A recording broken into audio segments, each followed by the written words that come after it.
pramonės. Taip pat mūsų oponentai sutiko, kad jaunimas nesirenka naudingų profesijų. Jie turėjo pavyzdį apie teisės ir ekonomikos mokslus, kurie yra dažniausiai pasirenkami. Ir taip jie sakė, jog jaunimas nesirenka naudingų profesijų, kas taipogi yra jų kaltė.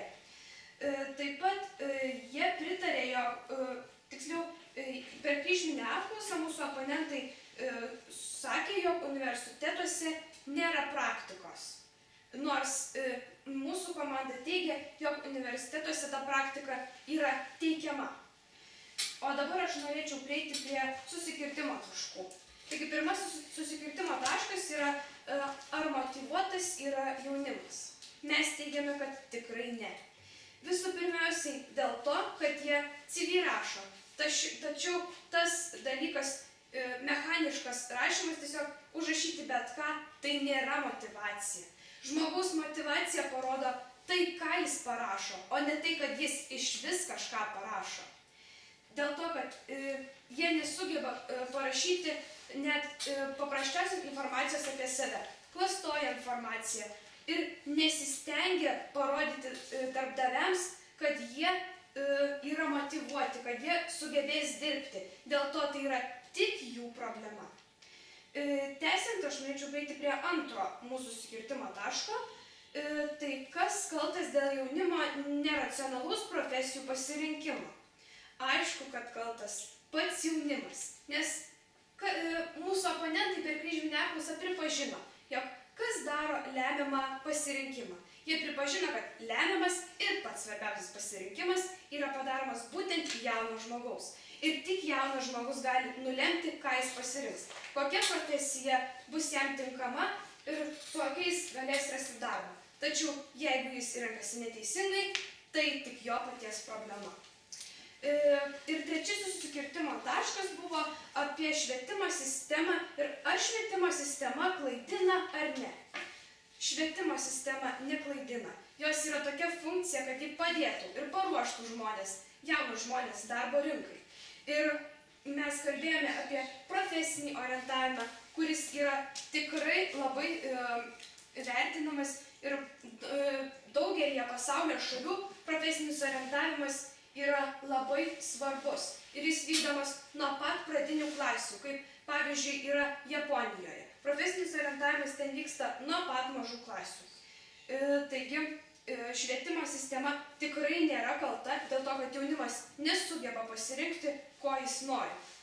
Taigi, kaip byloja Lietuvos Respublikos konstitucijos 4 skirsnio 46 straipsnis, kad Lietuvos ūkis yra grindžiamas asmens ūkinės veiklos laisvė ir iniciatyva. Pats žodis laisvė parodo, kad jaunas žmogus turi laisvę rinktis, kad tik jis nusprendžia, ką jis darys ir koks bus jo požiūris ir koks bus jo lemiamas sprendimas. Ir norėčiau pakartoti, kodėl mes esame teisūs. Mes esame teisūs, nes jaunimas yra pats kaltas dėl jaunimo nedarbo, nes jis neturi pakankamai motyvacijos, yra pasyvus, nesugeba pasirinkti teisingo karjeros kelio ir tiesiog pervertina save. Ir galų gale, juk lietuvių liaudės išmintis byloja, kai pasiklosi, taip ir išsimiegosi. Niekas už tave neišsimiegos. Taigi viskas priklauso tik nuo tavęs. Jaunimas yra pats kaltas dėl visų savo nedarbo problemų. Ačiū.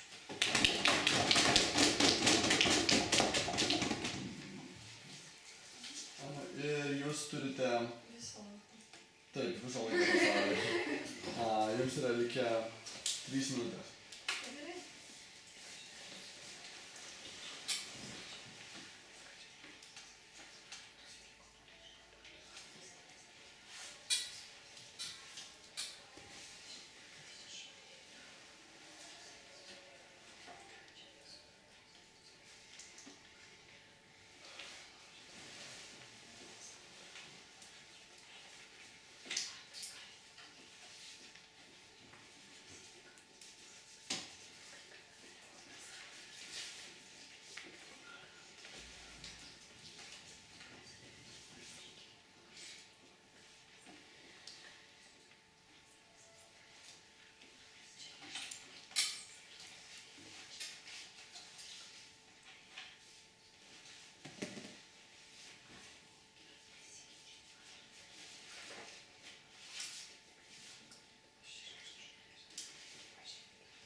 Ir laikas į šį debatą užbaigti pakviesime paskutinę Neginčiųjų komandos kalbėtoją Ainę.